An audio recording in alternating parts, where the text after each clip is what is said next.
And good evening. Where's my hat? Ah dear, there we go. How are we all doing? Welcome to the Elite Dangerous Lore Tour once again. It's good to be here. It's good to be here. So, yes, I've had to pop downstairs and clap the NHS, right? So I had to rush back up, and then I left my hat, which is just not right, okay? And the badge. What have I done with the badge? Badge. Quite right, guys. This is just sloppy behaviour, isn't it? Right, hang on, let me sort the badge out. Because I've got lots to do. It's all coming together at the last minute. There we go. Badge in place. There we go. Happy? You're very fussy, you lot. Yeah, you're good to make these demands of me, right? Oh, what can I do? Right, so with no further ado, I have a special guest. Now I need to go and get her into the stream. I need to do some complicated stuff here. So bear with me for just a moment, right? Let me get to my full screen. So I've got my ship. I'm in the wrong place as well, for all sorts of reasons, but there we go. Right, so, right, how do I do this? I need to join the chat. Here we go. Kate, can you hear me? Ooh. What's happened here? I got the right speakers. Should be picking me up. Why can't I hear Kate? Hang on. She says she's muted. Kate, can you hear me? Hello. Yay. Sorry. That's all right. Great malfunction. The question is as well, can you hear me okay? Because I'm not sure what microphone. You sound a bit muffled, but I can hear you. Okay, so I made a sound booth. Sorry, hello Twitch watchers, everybody. I made myself a sound booth, as you may have seen, but of course that microphone that the Discord uses is now inside a foam box, so I need to switch to my webcam microphone. See if that works. Bear with me, Paula. Of course, if we'd done this properly, right, we'd have done the proper test, but... Okay. Oh, is that back? Okay. I think that's better, isn't it? That sounds better. Can you boost your mic at all, or is that maximum power? I can try. Quite a bit clear, people on the Twitch stream are saying. Quite a bit, yeah. It's not coming from inside of. I'm going to have to close my window as well. Apparently, people can hear bird song, which is an occupational hazard where I live at this time of day. So I'm just going to. It's not a bad thing. It's not a bad thing at all. It's not a bad thing at all. Okay. Brilliant. I think that's good. Right. My input volume is at max. I can move the camera a bit closer to me. How's that? Oh, that sounds better. Now we sound like we're sort of huddled up in a bar. That's much better. Well, I'm actually using my camera as a microphone. Fantastic. On Everyone says that's better. That's brilliant. Right. Okay. Well, welcome to the stream, Kate. Thank you very much for turning up. I really appreciate it. It's lovely to hear from you. I haven't spoken for a while, actually. So, fantastic. How are you? Well, thank you for having me. It turns out I've not got a lot to do at the moment, so kind of stuck with the whole Corona thing, I guess. Yes. Yeah. Literally all of my work disappeared. Well, 98% of my work disappeared over the course of about a week because it's mostly events based. But the BBC are keeping me off the streets with doing a weekly segment for them from home.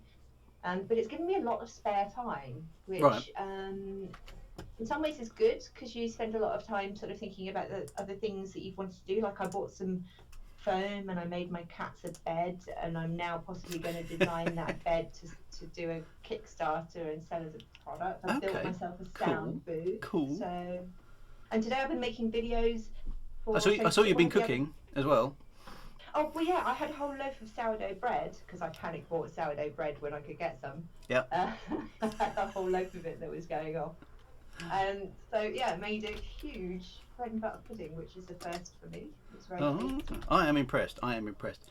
So anyway, for those on the stream who don't know who Kate is, I mean, shame on you for a start, right? But Kate is. I mean, actually you can introduce yourself, Kate. Who are you, and what do you do, and why are you famous? I'm not sure I am famous. I have a very very small and dedicated crew of viewers, followers, whatever you want to call them, who have supported me in so many things through my life, which has allowed me to maintain the air of somebody who's famous around people who don't know better. Okay, so a couple of people. Of myself back in my ears, by the way. A couple of people on the stream have said infamous, not famous. Yeah, well, there is that as well.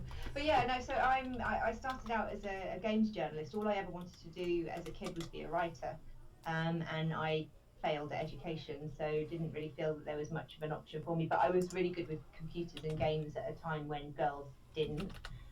Okay, so I mean, and I'm guessing you're sort of the same age-ish as me, right? We're sort of 1968. I was born. Oh, so I'm younger than you. I'm happy now. A whippersnapper. I'm actually this lockdown as well. I'm showing me I'm going grey as my roots are going through, and I actually quite like it. Right. Oh, okay. Quite distinguished looking. I've been grey for a long time, but I've never done anything to my hair other than falling out. Yeah. So it's I can't remember what we were talking about. Just you. We're talking about you, Kate. We're talking about you. Yeah, so I wanted to write, and I ended up writing for Games magazine in 1995. And so quite way back then. Yeah. In an echo. I don't know if that's something that. Yeah, that's. Let me turn down my volume here just a tad. I'll tell you what I will do actually. I will put my earphones in. I think what's happening is my speakers here are picking up. Oh, sorry, my mic is picking up my speakers. If that makes sense. If I put my earphones in. I'll make it. It's just very distracting. Hang on a moment. I'm almost there. There's a woman telling the same story as me about 3 seconds behind, and thank you. There you go. Is that better? Hopefully, I can still hear you, and hopefully everybody on the stream can still hear you. But it should stop my mic picking up your voice. So fingers crossed that's worked. Wonderful. I'm not used to hearing more than 2 voices at a time in a room at the moment, so that was. It's a bit weird, isn't it? Excellent. Yeah. Actually, everyone's saying on the sound quality's improved, so that's obviously a thing I'll have to bear in mind. It's a lot of technology, right? All this stuff. I know. And trying to get it to work. Really, I was actually having a mini argument with. I had made one of my very infrequent. Those of you who follow me on Twitter will know I very infrequently do I engage with anyone in a negative way on social media. Yeah. But there was an article that Joe Williams wrote for Telegraph. The headline was "Teachers should show courage and get back to the classroom," and it was just like, I know a primary school teacher, and she is doing so much more than just, she's still taking on the responsibility of guiding and setting coursework, but she's got to figure out the technology of how she does that, how she conveys that to parents. She's got to encourage stressed out, scared parents who have got their own set of things that they're dealing with at home, and she's also making regular calls to at-risk kids, and when she doesn't get replies, putting herself in harm's way to go and physically house call and check things out. The kid is okay. So it's just everybody's dealing with so many kind of crazy aspects that are completely new to them, and of course I'm lucky in my position because this is what I've been doing for the best part of my career, so I really feel like in a lucky position to be able to do the segments for Click as well, just to be able to tell people in some ways, just say relax, it's okay. Yeah. Permission to sort of not do everything and be perfect at everything straight away, right? Yeah, one step at a time. Do one thing, get comfortable with it, do the next thing. Expand into how you use tech. But even 2 years ago, technology, everyone was like, oh, it'll be the death of us. It's it's going to be the end of humanity. But where would we be without it today? Yeah, no, exactly. We've been. I mean, if this had happened even 10 years ago, right, it would have been really tricky to manage that sort of stuff. Well, not only that, but the first we would have known about it likely would have been when it was ravaging our direct communities, because we didn't have the mass communication across the globe, mass communication. But we've got windows into the world anywhere, and so you were able to see it sort of like coming, if you like, in a way that we couldn't have 10 years ago as well. Yeah, all the communication and stuff that we have, right? Yeah. So the BBC's been, I mean, the lockdown's been how long now in the UK? 4 weeks? 4 weeks. Yeah, it feels like a long time to. Well, it's been longer for me. I've been 2 months now because really? the of course, BBC stopped doing filming. Yeah. You know, way before the lockdown, and of course all the events cancelled way before the lockdown happened. So, you know. Yeah, no, that's exactly it. So, well, it's good to know you're safe, and you're still able to. So, I mean, are you able to do anything, given that your work has dried up? I mean, how are you occupying your time? Well, yeah, I mean, luckily the BBC got in touch with me because I actually wrote a very sort of like did a tweet about 8 weeks ago going, well, that's the last 2 days' work that I've got in my diary in like forever. Yep. Gone. So, you know, Wow, yay. yeah. And my boss at the BBC saw that and got in touch with me a couple of days later and said, we're also now doing the show remotely, so let's get you involved and let's bring back Webscape, which was always a very popular segment where I sort of just trawled the web for the latest things that were interesting, apps and websites and stuff. Wow. Okay. And so yeah, so I've got a day and a half a week of that, doing that. And a few things are coming back. I've built this sort of mini sound studio, which isn't a perfect recording studio, but it's good enough for most sort of like podcast quality stuff. And so I'm recording a podcast with BT next week on cybersecurity. Okay, cool. And I've also been doing voluntary work with Team Tech, Maggie Philbin's organisation, preparing brilliant. Yeah. virtual events for them to keep the kids occupied. So we're doing one next week on game design, and I've just been making videos today and putting together clips and stuff. So so we're going to be doing a live stream of our innovation sessions that we usually go to their schools to do. Oh, brilliant. Okay, so I mean, it's reinventing stuff that you would do in person, but kind of doing it online. Which, of course, I suppose with your experience, you're really well placed to translate it, I imagine. Well, exactly. And you know what? I was talking with, I'm going to name drop like a badass right now. I was chatting with Maggie Philbin the other day, and I've had one tweet from Maggie Philbin. That's my claim to fame. I consider her a good friend, which I'm just so grateful for. Yep. But yeah, so we were chatting because we were sort of planning these virtual sessions with the schools, and she was saying we've been wanting to do these virtual sessions for such a long time because we'd be able to reach so many more schools. In such harder conditions, because it's a lot of money and they've got limited grants and stuff like that to go out and physically do it.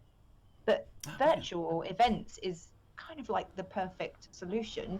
But getting people on board with engaging in a virtual event was going to be 90% of the battle, right? We know we've got the technology to make it. We've been doing streaming. We know how to deliver the content. The problem has always been, how do we get people to sign on? How do we get people to buy into the idea of virtually attending an event? And of course, after this, there's going to be no problem. Everyone knows how it works, like, right? Oh yeah, like Zoom, okay. Yeah, everyone's going to be set up for it and have some experience in running it, right? Yeah. So buy shares in virtual events companies right now, people. That's going to be good. Fantastic. And when you do, get them to employ me, because I've got no work. Yeah. Fantastic. Right, just for the benefit of everybody on the stream, so we are I don't know if you've been following what I've been doing on this, Kate, but basically it's a sort of old timers lore tour of Elite Dangerous, right? So we'll be going around places of interest in the game and learning about a bit of the history and the background. So today, in honour of you, obviously, we're going to Slough. Yay! I'm playing the stream, so I can see you on the stream. Oh, fantastic. Okay, so this is just just for all the commanders in the private groups and open and solo mode and on the Xbox and PS3 and on PC, we are heading to the Vesper M4 system. Lovely. And we will all be rendezvousing. It's a wonderful part of the galaxy. This is Slough. Or Slough. Slough, as my American friends call it. Yeah, watch out for sentient fridges and the odd bio waste canister that's still floating around. This is all background we need to know about, right? Okay, so yeah, the law. This is all the law. So this stream, we're going to be a bit this stream is a little bit less formal than the ones I have been doing, because we've kind of been being a tiny little bit po-faced in the last few streams, talking about the lore and doing it properly, right? Other than sort of asking about in the game and doing things anyway. But I wanted to kind of, this is a bit more of a chill out stream anyway. So we're going to Slough. I can already see a whole bunch of people about anyway. So there's lots of people here for Slough. But why Slough? Well, can I first say I'm so sorry that I'm not there with you in game. Of course you can, I have not played Elite for such a long time, and my my controllers are goodness knows where in the kind of chaos that is my house at the moment, having built a green screen studio in my living room and a cool, sound. So like everything's in boxes and in disarray. So apologies for not being there with you. That's right. But I'd be on keyboard and mouse only, and that just would be tragedy. But yeah, so I can see thousands of ships all parked outside the station. I'm just coming in here. That's what happens. That'll be the Hammers of Slough. Excellent. Right there, which is my wonderful family in Elite, who've been following and supporting Slough for ever since 6 years. Yeah, ever since the game. It's a long time ago now, isn't it? Yeah. Mm-hmm. Because I remember when I first when we started when I first met you really online, and then in real life, was through the Elite Dangerous Kickstarter. We'll get to that obviously, but that's it's a long time ago, right? yeah, many years, and they'll all enjoy being out there, and I hope that you might run a demolition derby for them later. Well, I'm hoping to take some instructions, so I am going to send some instructions, because everyone's turned up here in some very snazzy looking ships.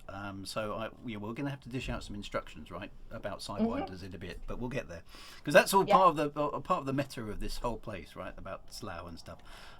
There are literally dozens of ships here, all in your honour. So hopefully you'll get that on the stream in a moment when you catch up. There's loads of ships flying around. So it's awesome. The TIAB scanner is full of ships, which is awesome. So I can see them. They're wonderful. There's actually a point of interest as well in the Vespa M4 is there? Right, system. okay. Very, very close to Slough. It is the Cheese Wheel, which is a location in my book. Oh, is it? Oh, wow. So did Michael Brooks drop that in? We're getting ahead of ourselves. We're already talking about the book. Has Michael Brooks dropped that? Oh, we'll go and check that out actually in a bit. So that's quite cool. Okay. Yeah. So I don't know where you want to start really. Yeah. Slough. I mean, I've been to Slough, and it's not the most salubrious place on the planet. I'm just wondering. Well, it's probably not the right place to start. I think maybe the best. Where should we start? I got into. I could take you back to 1984. I'm afraid. Let's go. I mean, that's you played the original game, right? You're the same as me in the sense that way back when. Yeah. I did. I'll confess, I did it mainly initially as a means to annoy my brother, because it was his computer and he didn't want me playing the game. But then I got fascinated by the whole concept, not so much of the game, but the concept of there being this virtual world within a box that was sitting on the table in the kitchen, as we had the computer at that point. And it was that kind of, I remember one day sort of trying to fly to find the edge of it, because I couldn't quite compute my brain couldn't quite connect that there wasn't an end to it, and I think I flew for about 2 hours with my finger on the W button just in one direction, and it didn't end, and everything was different, and there were different systems and different NPCs flew by, and I was just like, mind kind of blown. Because I mean, I remember the same experience, not quite about flying in all sorts of directions, but I remember seeing the spinning cobra on the start screen, right, and thinking to myself, but that's not possible. You can't do that on these computers. How's it been done? And then you look at the galaxy, right, and it had like, what was it, 2,000 and something stars per galaxy, and there were 8 galaxies, and then each of them had a description, didn't they, of some wacky stuff, and then you multiplied that all up, and that was more than the memory of the computer, and then your brain went bzz.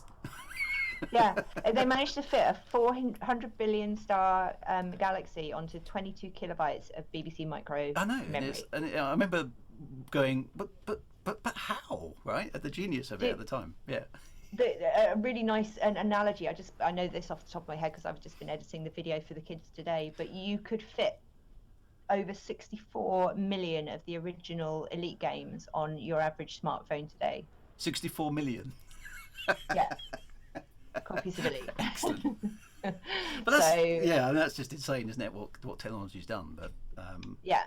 So I was sort of, it was Elite that sparked my interest in computers. From playing Elite, I then sort of looked at basic programming, and I just got curious, and I never went on to learn much programming, but I just got curious about the role that computers were playing in our lives, and it was something that I felt comfortable learning about on my own when I wasn't really engaging with school. Yeah. So did you have friends at school who were into computers at all, or was it kind of just a lone thing for you doing? Because that must have been quite tricky. I'm thinking back to the 80s. I had friends at school who were all geeky, kind of, greasy, spotty boys, right? We were all the same. Yeah. we kind of had a bit of a, we had a bit of a, camaraderie in the sense that we were all geeky, spotty boys together. But that must have been a bit more tricky for you, I'm guessing. Yeah, I went to a girls' school from my teenage onwards. But we'd moved around a lot when I was younger, so I was never really a friends kind of person. Lots of people liked me, don't get me wrong, and I was usually the joker at the centre of causing whatever havoc was going on in the school. Right, okay. So you were a bit of a troublesome, right? Okay. Excellent. I did it for the laughs, Stuff I did to try and make people laugh, and it was normally quite disruptive. So I wasn't disliked, but I didn't really have any friends. I used to go home and sort of like entertain myself, make up stories, when I was younger, I would make up little plays with my Smurfs and act them out and do all the dialogue and everything and build little sets in my bedroom. Okay. And then I got into computers and I would do that. I was an awkward child. But you played the original game, so were you a big fan of the whole kind of space, shoot things and or what was it? Or was it more the kind of cleverness of the game that kind of got you in the first place? Yeah, it was the newness, and it was the world and the story within the world, I think, more than anything. And I became a gamer, and I did play the other iterations of Elite, but not in any kind of obsessive way. I kind of so you knew they were there. Kind of, let's try that. Yeah. Oh yeah, that's okay, but I didn't really super get into it. But I kind of more gravitated from that point to the sort of story-driven kind of immersive world kind of things. Which was a thing that was a bit different about Elite as well, wasn't it? We had a game, a book that sort of set the story, right, with the Dark Wheel. Exactly. And, all that. Exactly. Kind of stuff. I think that was missing from the other iterations until Elite Dangerous, where they obviously put more production value into thinking about the characters and whatnot. So. But so when they ran their Kickstarter, and I'd already been doing BBC Click for a while, and so had a sort of growing gathering of online followers who were also following the Kickstarter, and I'd been aware of the Kickstarter. I was like, oh yeah, okay, I'll pitch in and I'll have a go at that. But one of the tiers was the writing. The writer's pack, right? Yeah. Mm-hmm. And people started kind of nerveling me in Twitter, going, you should do this, you should do this, you should do this. So to put this in context, this was back in 2014, was it? 2013, wasn't it? Was it the end of 2013? Yeah. So, and we hadn't heard anything about Elite for years, because when the third game I think came out in '95, right? And so then there was silence. It was 21 years. 21 years. That's insane, isn't it? Waiting for it. Yeah. And we called it Elite 4, and it was. I remember. I'm on record somewhere on the Frontier forum actually of having basically said, it's never going to happen, guys. It's been too long. It's been a generation. They've either forgotten about it or they're just never going to get around to it. And then suddenly, almost out of nowhere, it seemed. I mean, I didn't have any advance warning of it. I possibly a bit like you. I got tweets and things from my friends who knew I was into the old game, saying, "Elite's on the BBC News. Have you seen it?" And I'm like, "What? What do you mean it's on the news?" And it was, right. There was a BBC article saying Elite's back and they're Kickstartering. I had no idea what the Kickstarter was, so I clicked on it. And went, "Well, it's this is a genuine thing. They're going to do it." And it's like immediately piled in there to see what all the fuss was about, right? Along with about 6 billion other people, right? And I think it really marked as well for me a shift in the games industry, because up until not too recently, gaming's had a really bad, gaming communities have had such a bad kind of reputation. The media only really sort of tell the stories of, you know, the Gamergates and the horrible Yeah, all the really bad stuff. Yeah. and they don't see the rest of it going on. So they've had this kind of like overarching bad kind of, but also I think games have been played in large groups of young people, and so there is that kind of, they haven't got as much life experience, they haven't built as much empathy for their fellow man, etc. Yep. But Elite saw, I think, thousands, tens of thousands of people who were avid gamers as a kid who kind of gave it up because they got jobs, families, mortgages, kids. You can't game. That's right, because we were all players of Elite in our teenage years, right? And then, right. Yeah, I mean, I missed the second. Kind of I'm going to get back into games. Yeah, exactly. Yeah. I missed the second and third Elite games, apart from occasionally reading about them in magazines, right? Because I was at university getting my first job, and yeah, I didn't have time to play games then. You know, I had to do some work. Exactly. But we're all coming back now, and yeah, that's right. Then suddenly we're all, you know, relatively old, you know, coming back, and then suddenly Elite pops back onto the scene, and then, you know, all the kind of, oh my gosh, it's Elite, you know, it's back, and there's probably a lot of people on the stream who, dare I say, weren't even born then. Right? Yeah. There are definitely a few familiar old timers on the stream, I know as well, but there were quite a few people who, you know, are playing Elite Dangerous now who aren't necessarily, you know, but they may have heard of the previous game or knew that it was based on a game from all those years ago, but not everyone was even aware of it, and that's one of the things I've, you know, been doing on this Lore Tour, is to try and celebrate the heritage of this game, because it spans, you know, almost 40 years now, right? I know, exactly. Thrice just said in chat, no wonder there are so many boomer commanders. But it's true, you know, and I think for a lot of people, they kind of came back to Elite, and then it reminded them of how much fun gaming was. And of course, as you get older, you have a bit more time. You know, the kids are a bit older; they can put themselves to bed, and so you've got that time. Well, my own, I mean, you've met my two sons. I mean, they're big, enormous lads now, right? They're much bigger than me. But you know, they've played a game, but they play lots of other games. But you know, they've enjoyed playing Elite. But you know, for them, it's Dad's game of you know, as my son Joshua called it once, the line game. Yeah, in his classic young sort of way. Oh yeah, that one with all the lines. No, that's vector graphics, my son. Thank you, Chris Viking, for pointing that out. That we're Gen X, not boomers. Oh yeah, no, we should be careful of that, shouldn't we? Yeah, no, we're not quite that old, are we? We're definitely Gen X, which I think is sort of got a coolness to it. I think we're kind of sandwiched in between other generations, aren't we? So we'll stick with that. I think that's a good thing. So what was your thought when you? I mean, were you contacted by friends or people in the industry about the Kickstarter? Did you know it was coming or anything like that? Hang on a second. Alexa, turn on studio. Sorry, she keeps turning the lights off on me. Okay. Sorry. I don't know that. Alexa, turn on studio. Thank you. Shall I get everybody on the chat to shout, Alexa, turn on studio? I'm sorry, what was the question? No, I just wondered, how did you find out about the Kickstarter back in 2013? Oh, so I was aware. You were of in the it industry, just, right? You know, you. Yeah. I was aware of it just from. I mean, I think I'd read an article on one of the sites that I read, or something, Tech Radar or something about it. So I was like, oh yeah, excellent. I'll be following that. I'll definitely be pitching in for that.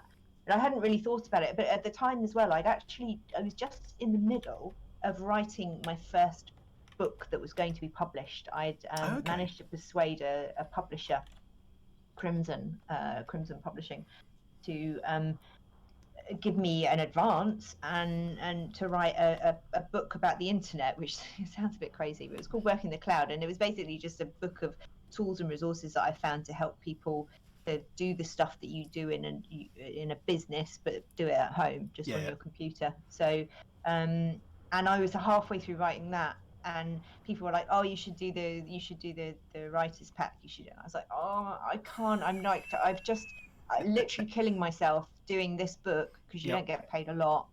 You know, doing it as well as sort of like doing all the rest of the work that I do, and I've got a deadline. And when I finish this, I kind of am going to want to just not write for a bit." Right, because it's a lot of work writing a book, right? Isn't it? It's a lot of work.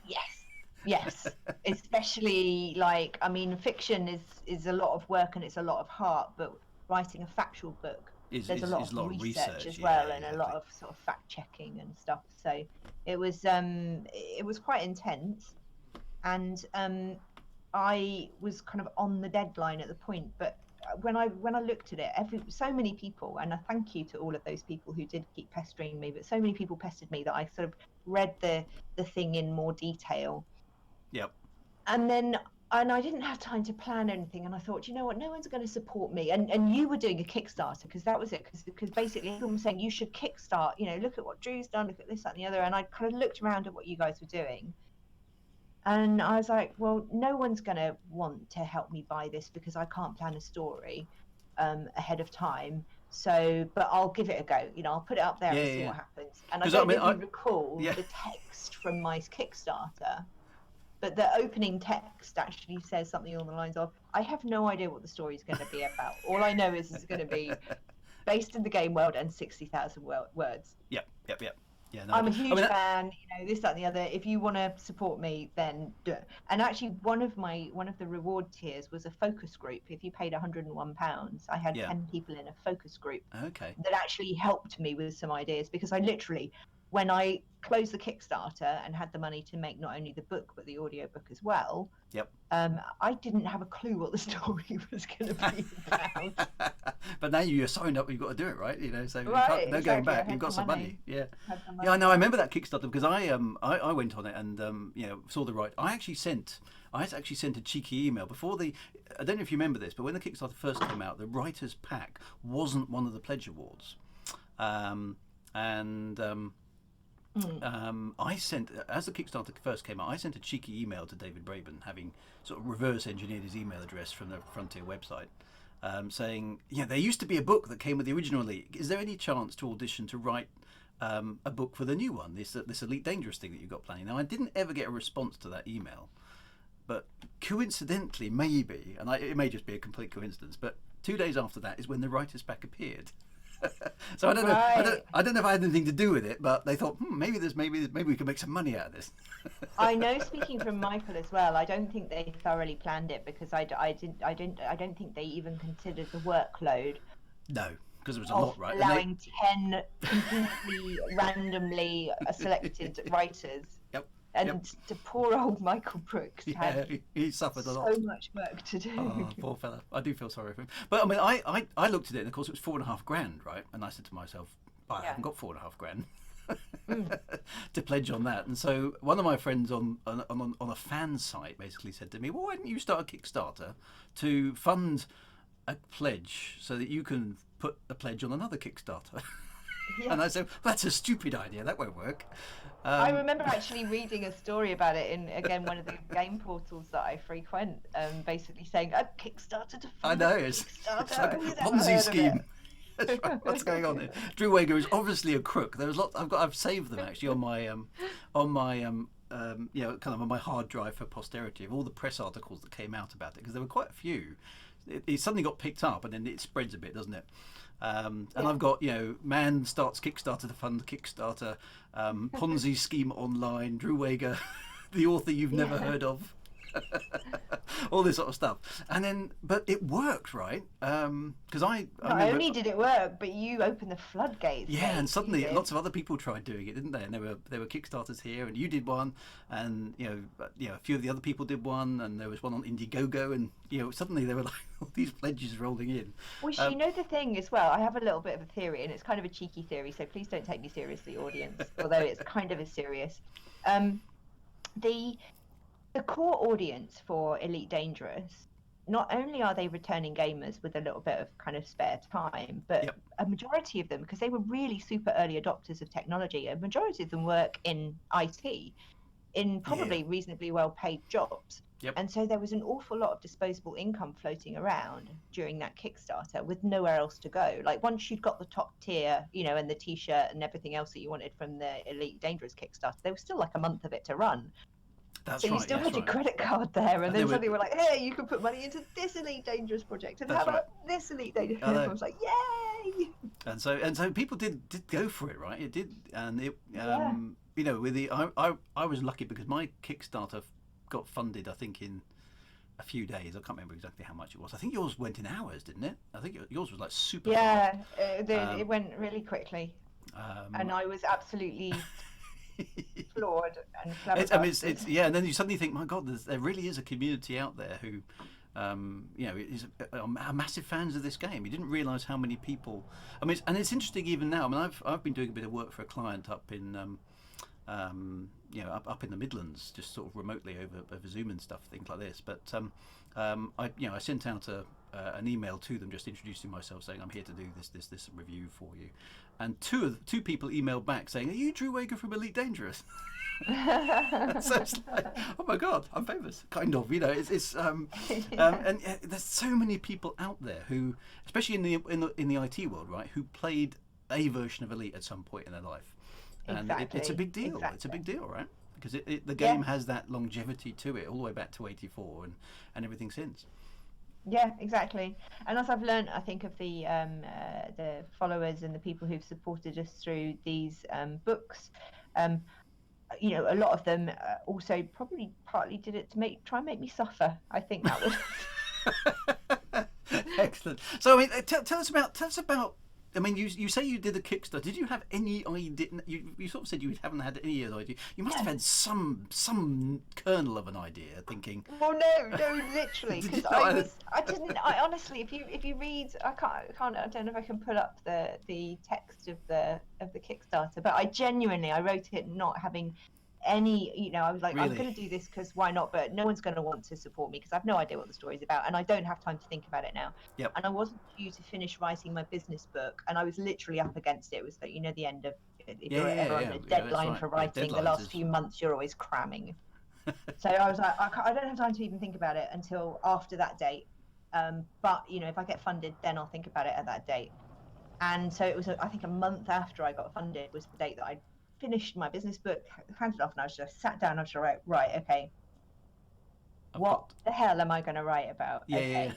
So I was like, I've got to honour this pledge, right? Because the Kickstarter signs you up to terms and conditions, right? You've got to deliver something, or you get into trouble, right? You're opening yourself to being sued and stuff for not delivering, which is a problem. And there's also, so I sort of opened up the writer's pledge, and what have I got? What am I working with here? Okay, I get to name a planet, and I get to name a solar system. I'm like, okay, great. Which is cool, right? Because I remember thinking that how awesome will that be to have a solar system named after you, right? Or whatever you want it to be. A planet, a space station, and a solar system. Yep. So I was like, okay, it would be really funny to have, because space stations are normally called something orbital, and I was like thinking it would be really funny to have a space station called Slough Orbital. And I'm like, okay, so that means I've got a planet called Slough. Yep. Fine. So, I'm looking at it right now. It's a beautiful, resplendent planet. The planet Slough. Shouldn't be. It shouldn't be, actually. That's a little bit of a gripe, because you know the book. Yeah. It's a sort of polluted, purpley world, isn't it? It is, and it's a penal colony. So basically, once I decided I was going to name my planet Slough, I'm like, okay, what kind of planet would Slough be? I'm like, okay, well, obviously it'd be depressing. It would be somewhere that you wouldn't want to go to. Right. It would be somewhere with a really heavy atmosphere that just like made your bones sag. So there we are. I've got a 1.5 times. Oh, so the gravity is like super high, right? Yeah. It's super high. It's a penal colony, so you have to do. One of the bits, they've got sort of like these centrifuge that kind of train your body. The people who have to go and work down in the penal colony, underneath the surface, they have to do centrifugal training to increase their bone mass so that they can actually stand the pressure. Up. Yeah. But the criminals are sent down there without any training, so they're kind of like all wibbly and just really easy to control. That's quite a punishment then. Yeah, exactly. Yeah. Yep. It makes them easy to control and stuff like that as well. But that was kind of like the history behind Slough. Okay, but why Slough? Why did you, of all the places in all the world, you chose Slough to immortalise in the game? Why Slough? Because it allowed me to name my space station Slough Orbital. It is as simple as that. Is it really? Okay. Yeah, genuinely, it's as simple as that. There is another slight sort of story in the history of Slough, in that the reason that I thought Slough as a planet would be the way that I envisaged it was many, many years ago. I went to Slough shopping centre on a rainy afternoon, and a man from the church of Scientology tried to recruit me inside a doorway outside Greg's bakery. It was rainy and I was sheltering in a doorway, and this man was sort of asked me to come and do a book review. He said, would you like to come and do a book review? And I was like, oh wow. Huh? He said, you'll get a cup of tea and a biscuit. And I was like, oh, okay. So I followed him upstairs, sat me down with a cup of tea and a biscuit, gave me this book, and it was Church of Scientology. Wow. Like, oh, and you're thinking, Christ. oh my God, I've got to get out there. Well, you didn't want to think Jesus Christ. That's probably not quite the right. Yeah, exactly. You conjure up some other deity, perhaps. Yeah. Oh dear. So that kind of like just kind of added to the notion that Slough. But I did genuinely the whole premise of the book began because I wanted to, because I thought it would be funny to name a space station Slough Orbital. Right. Okay, and that's immortalise that forever in the universe. Yeah, exactly. Yeah. Right. And then I had to invent a story from there. So that was my seed of inspiration. It's like, fantastic. Okay, what would happen there? Oh, okay, came up with this Angel Rose. She's kind of like just a disaster. Does everything wrong. She's got a really bad attitude. She's everything that I would be if I didn't have this filter. Right. Okay. It's so kind of like social filter that stops me from being that one that way. So is she kind of your alter ego in the Elite Dangerous world? Is she a not aspirational? That's not the right word. I'm just trying to think. Yeah. If you had the freedom to be who you could be for a period of time, would you be Angel Rose? Is oh that... God no, God no, no. I wouldn't. if I guess Angel Rose is just all the bad things that I could be if I let myself be, and it just reminds me that I'm grateful that I'm not those bad things. She's a possible alternate version of you that you don't want to be. Yeah, that I'm holding at bay. Like, I've locked her in. I've locked all those qualities into that character, and she's holding them at bay for me. But yeah, she's a bit of a disaster area, but she means well. Right. And, okay. And is she an assassin, or is she?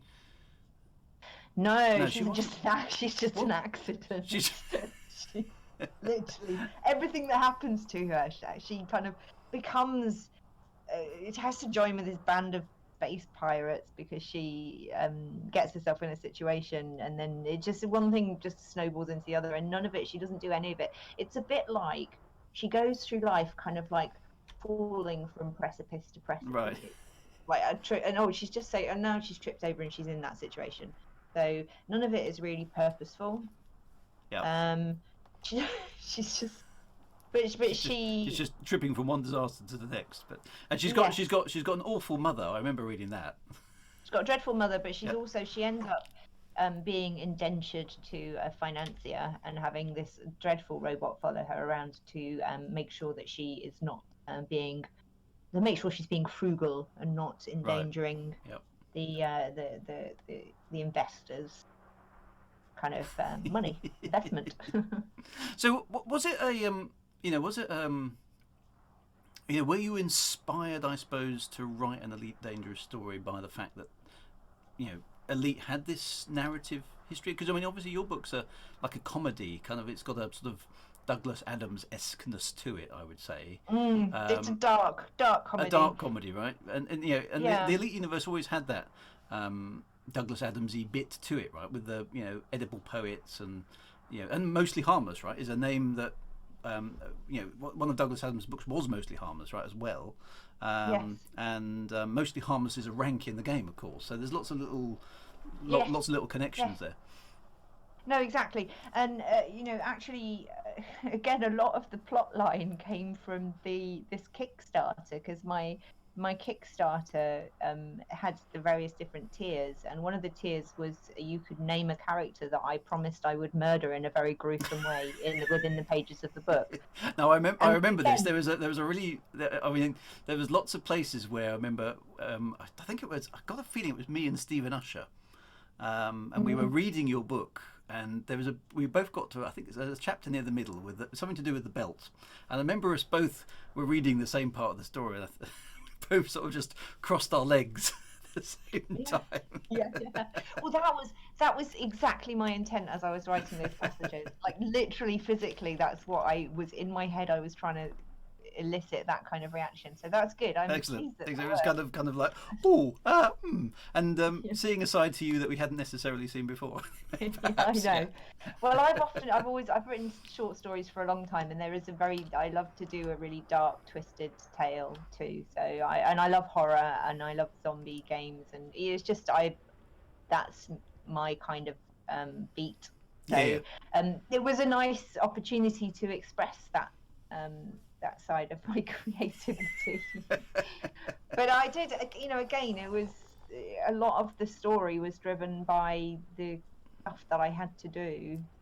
I also had I think I had 200. I had to mention 200 people by name somewhere in the book, even if their name you had to do those things as well. Part of their name, and so I had all sorts of weird things like that. But big Douglas Adams fan.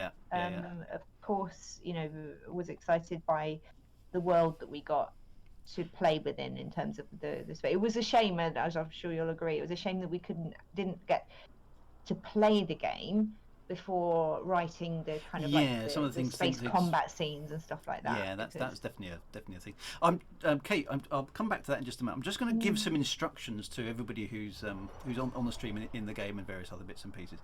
What I'd like everybody to do, I can see thousands of billions of ships flying around outside, and hopefully everybody's been getting some great screenshots and stuff, and I've left the external camera and other various bits. What I would like everybody to do, there is a reason for mucking about in Slough, and that's to do with sidewinders. Now, what I'd like to encourage everybody who's willing, you don't have to do it, but if you want to join in with this, we're going to muck about, is proceed into Slough Orbital and store your ship and buy yourself a stock sidewinder with with a weapon loadout of your choice, right? So let's no, there's no need for weapons. Oh, you don't even need weapons. Okay, so unarmed sidewinders then.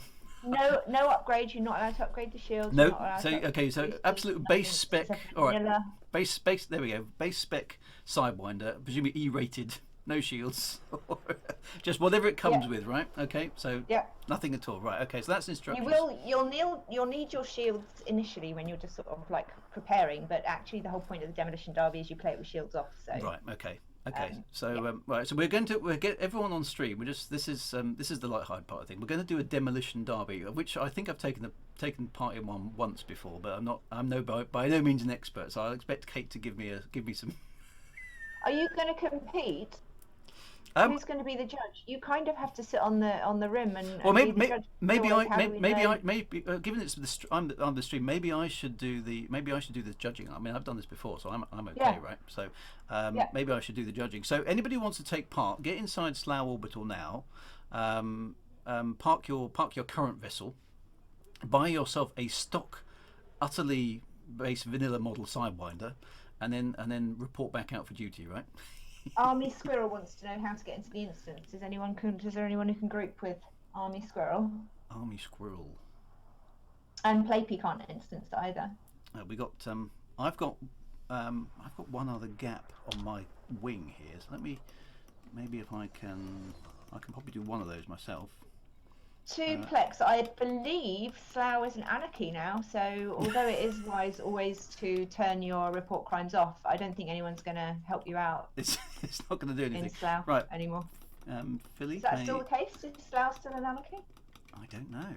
I'll have to go look it up. Well, I can't see Felipe on my list of contacts. Oh, there's billions of people here. Agaric is saying they can't get in as well. Oh, so annoying. And Stephen Usher.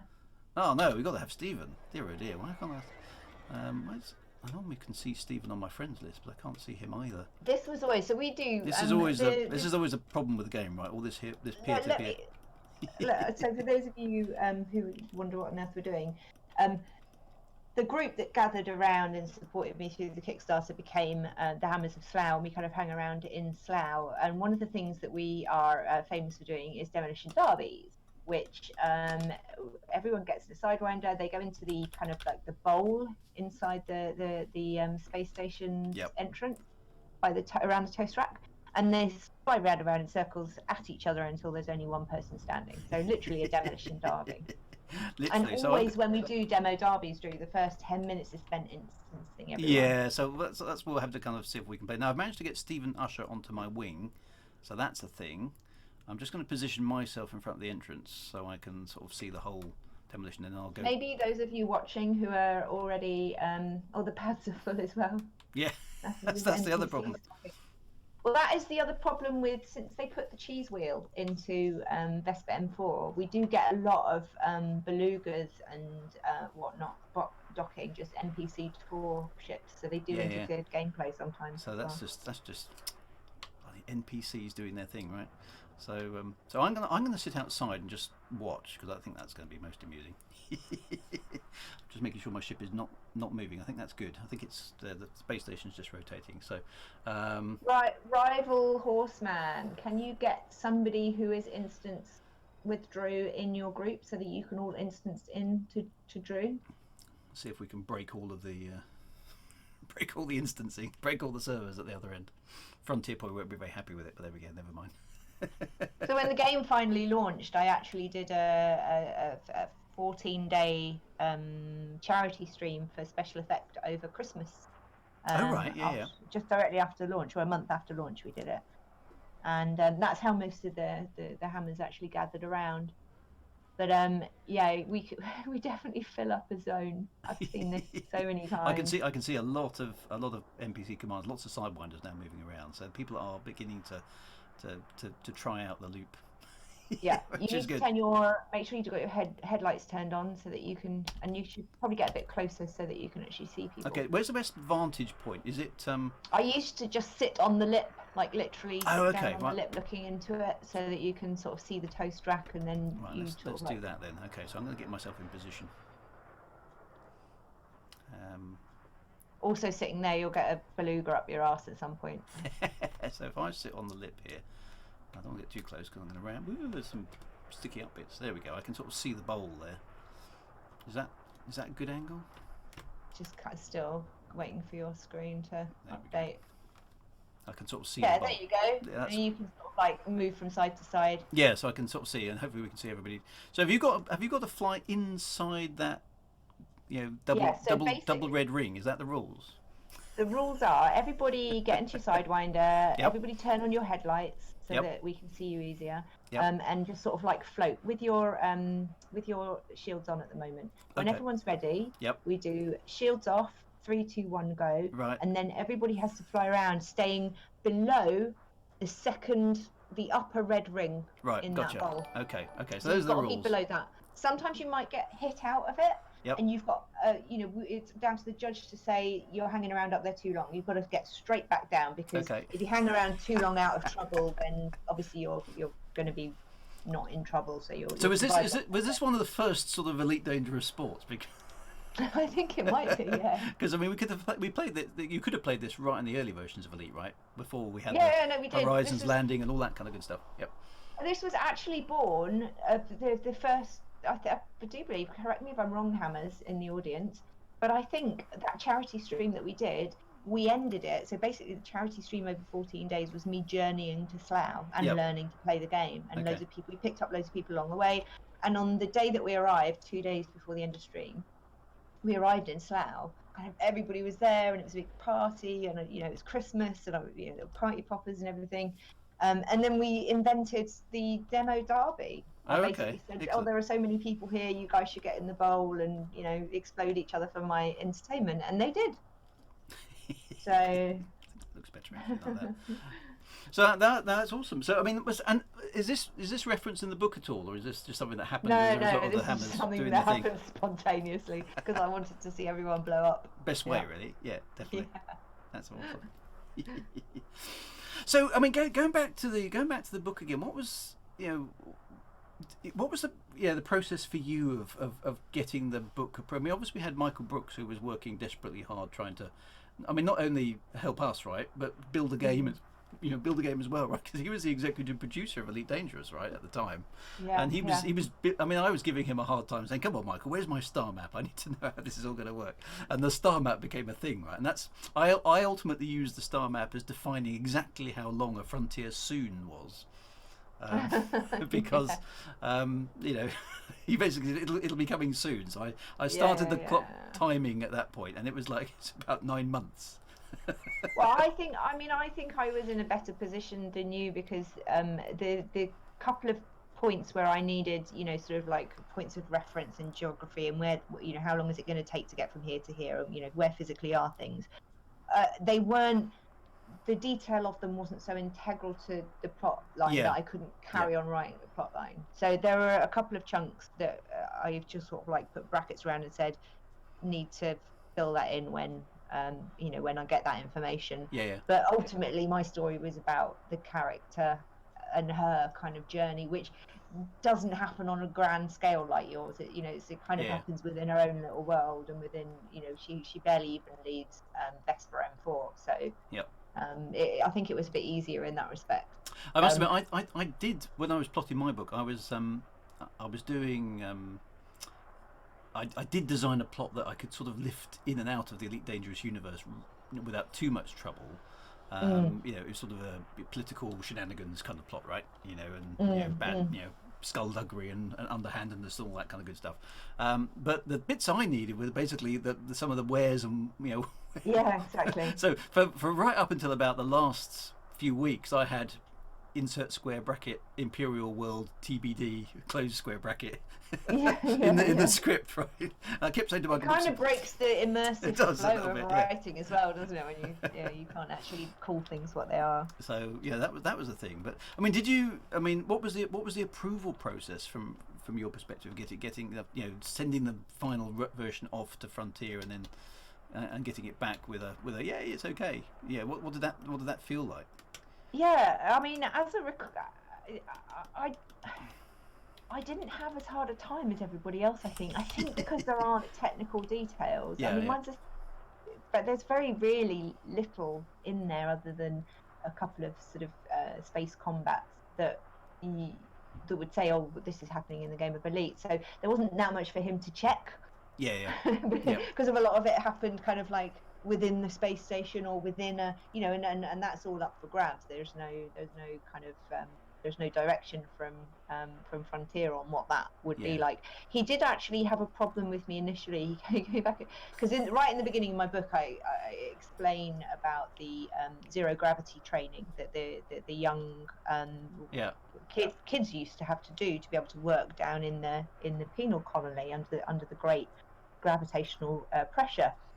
And he wrote back and said, I've actually, you wouldn't be able to spin a person to that many Gs because they would, I think I was like 9.5 Gs or something, because they wouldn't survive it. And I'm like, actually, I did quite a lot of research on this. Ooh. And NASA used to do it. NASA used to spin, and the description that I write, it was actually something that occurred to me as I was reading this article. So did you get one over on Michael Brooks then?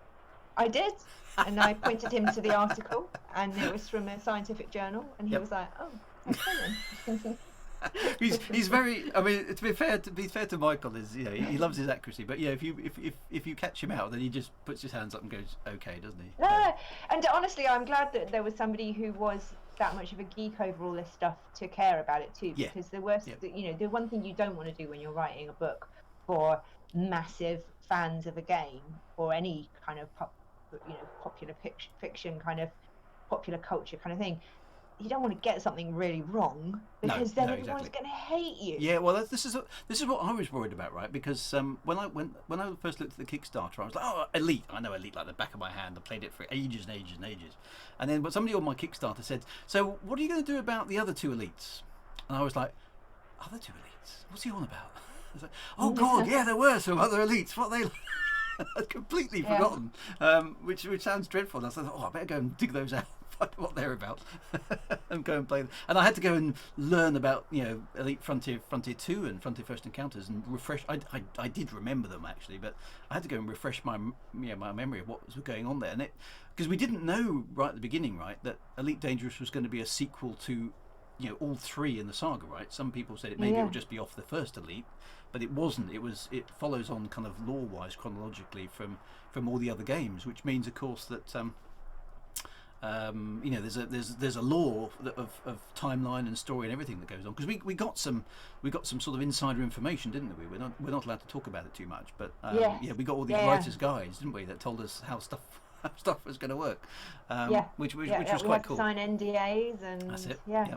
So it looks like you. Oh dear, somebody's already exploded. I just saw that. Yeah. Looks like you've got a good crew of So people. there's a whole bunch of people. So I think we should start the first game, actually, shouldn't we? Who was it who exploded though? I think they're just going without you. Yeah, maybe they are. So I mean, let's.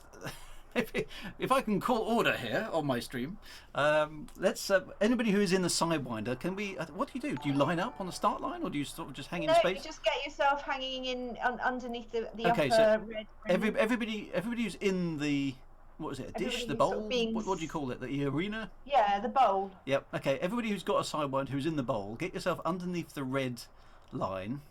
Once I see enough people in that position, I will. Well, I mean, you can do a 3, 2, 1. You're the guest, Kate. You can do it. Okay. So let's get them. Let's get them in place. I'm just having a look. I normally say anybody not ready. Yeah. And then they have the chance to. Right. I can see Sidewinders now getting into position. So let's see how this goes. Right. Okay. Everybody.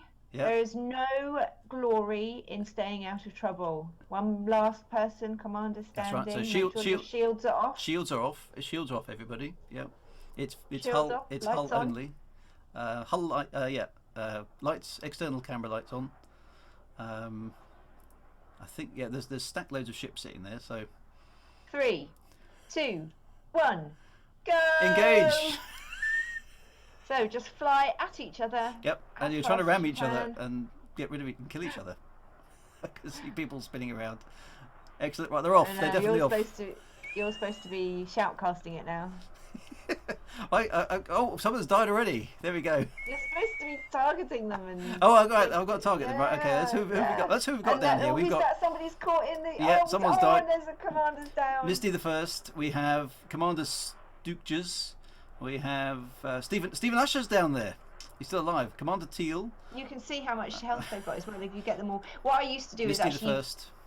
have them all pre-targeted so that there wasn't the scanning to complete. We just lost somebody else there. Stephen Usher is struggling on it. Oh, we've just lost Stephen Usher. He's gone. Commander Shipslayer is there. He's in my wing, so he's my favourite to win, I think. And there's somebody else who's gone off. Oh. Misty the First is still there. Who else have we got? Yeah, someone's flying around very fast at the back there. Commander Frank. Misty the First is still doing well. Who have we got left? Commander Stooges is still there. Hull they've got left. Right, so we've got Commander Shipslayer is at 50%. We have Commander Stooges who has 25%. Commander Athelian Sorn is at 90. He's doing well. Commander Shipslayer is at 46. They're all going round. We've got a couple over here stuck by the edge. Commander Teal is at 27%, I think, licking his wounds. Oh, there goes somebody else. I just lost them. Just about to target them, and they've gone.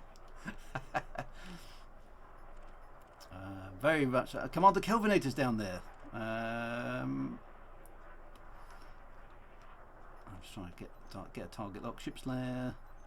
Oh, this is really difficult. Yeah. Commander Kelvinator is 8%. Oh, let's follow him. He's not going to last much longer. 4%. Somebody's at 4% there. 1%. I think that's boom. There we go. There's another one down. We've got looks like 3, maybe 4. Yeah, 4 left in there at the moment. So who's going to be the winner? Commander Shipslayer is 28%. We have Commander Teal with 0. He's just lost it. Athelian Sorn is 84. He's doing very well. And he's taking the slow. Yeah, kind of Commander Misty's at 4%, so that's not good. There's lots of debris flying around as well. We've got. Now they are being a bit naughty here. They're not staying around near the edge, so they need to get back out to the edge. Otherwise, I may have to disqualify some people. No, they can go in. No, they can go into the centre. Right, okay. No, that's all part of the rules, the right? The problem is if you're too close to the centre, you can get sucked into the toast. Oh, the toast rack. So right, okay. There is a negative side to that strategy. Right. So we have 3. We have 3 left. We've got Commander Shipslayer on 28. We have Misty the First on 4%, so he's looking like 1 hit and he's out. And Athelian Sorn is on 68%, so he's that was close. So tension's now running high. We've got the 3 left. If you're up against somebody who's using the strategy of sort of staying tight, then you just stay tight as well. That's the trouble, isn't it? Yeah. So is there a timeout on it, or is it just literally to the death? No, keep going until eventually one of them will get bored of going around in circles, and they'll try flying at each other, and then they'll decide it. Right. So Athelian Sorn is just holding position there. He's gone back out. He's jockeying, and there's a Oh, that was close. There's obviously no hammers left in there, because if there were, somebody would have turned around and be going the opposite way now. Yeah. So they're all behaving themselves very well, actually. They're all going clockwise, which sort of makes sense. Misty the First is still sitting there at 4%. Shipslayer is still there. Eventually, the audience will get restless. Yeah, that's right. Come on, we want death. For blood.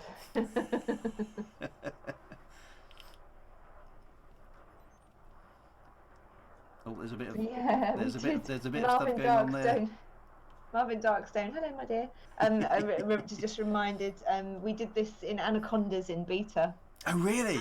Yeah. I think we had like 10 or 12 Anacondas, and you could only just fit them in the Yeah, the Sidewinders are better in that sense because that's much smaller, aren't they? And also, after one round, there was so much debris flying around that you literally couldn't get out of the space station. Well, the Anaconda had a debris model, didn't it?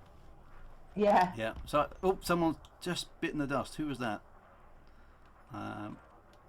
We've got Shipslayer there. No, you could. Oh, someone's gone yet. Yeah, we just lost somebody. There's only two side. I can only see two Sidewinders in there now. It's actually both of them are in my wing. So Shipslayer is on 68%, and Kelvinator is on 68%. So all it's head to head, guys. You're gonna fly at each other. I think someone else is just. Oh no, Aethelius Sorn is there at 24. There were 3 still in there. So now we come. Trying to hit each other. Oh, something. Aethelius Sorn just crashed into the side, I think. Oh, 9%. Yeah, he's got himself caught on the infrastructure. He boosted at the wrong moment. Yeah. That happens. They get bored. See someone in their front. Here we go. Oh, that was close. Boost at them and get themselves tangled in the superstructure. So have there been any epic victories in this? I mean, there must have been thousands of them, I suppose. Every victory is an epic victory. But I remember when we had Ed play one time, which was hilarious, when we did a charity stream with them. But it's become a bit of a. I mean, I haven't streamed this game or even played this game in such a long time. But when I was, it became a bit of a tradition to sort of end Hammers Slough Sunday, and the Hammers of Slough Sunday still happens. Okay. So Play P and DH and Nat's right, and I don't know if Bubble's streaming anymore, but I know Nat sometimes does. It's kind of evolved. We do buggy demo derbies as well on. Oh, the SRV, yeah. Oh, we just lost Shipslayer, so it's now between Athelian Sorn at 6% and Commander Kelvinator at 52%. So Kelvinator's got the advantage here, but. And what was they put a structure, an unidentified structure for a while outside Slough Orbital, and we started using that because it had tubes that you could fly down. I can't remember what we invented the game, but we called it. Oh, there we go. The last one's just died. We have a winner. Commander Kelvinator is the winner with 9%. No, he's just died as well. Yay! Oh well, congratulations! There we go. The first inaugural round. Oh yeah, we invented hungry haulers. Hungry haulers, awesome. Yeah. So that was that. So that's collecting junk out and dropped in space without shields, and people blow each other up doing that as well. So yeah, we actually did the Sidewinder Sports Day a few times for charity. Yeah. So that's the thing, isn't it? I mean, the elite community way back in '84 was a thing in the playground, right? And then it came alive in the Kickstarter. We all sort of found each other through the Kickstarter in some ways, didn't we? And then we've all. I mean, I've made contact with so many people that are big fans of Elite that I'd never have found if the Elite Dangerous Kickstarter hadn't been a thing, and met more through writing the books and having people then send you emails because of the book and all those kind of things, and felt privileged to be a part of the whole Elite Dangerous story, right? Because as a kid it was a very influential thing on me, and then being able to be part of it later on was amazing. Amazing privilege to me. And the game's now been around for 6 years now. I must admit I've come and I've gone hot and cold a little bit on Elite Dangerous over the years myself. I mean, do you think it's it's changed and moved on in a way? I mean, you say you haven't played it so much recently. Is that just because you've been busy doing other things, or is it the novelty's worn off a bit and there's other things to do, or how do you sort of perceive the game now? I think for me, I think they've tried to make it everything to everyone, and in doing so, it doesn't quite do everything for me. Yeah. And I think maybe quite a lot of people feel the same in some ways. I think you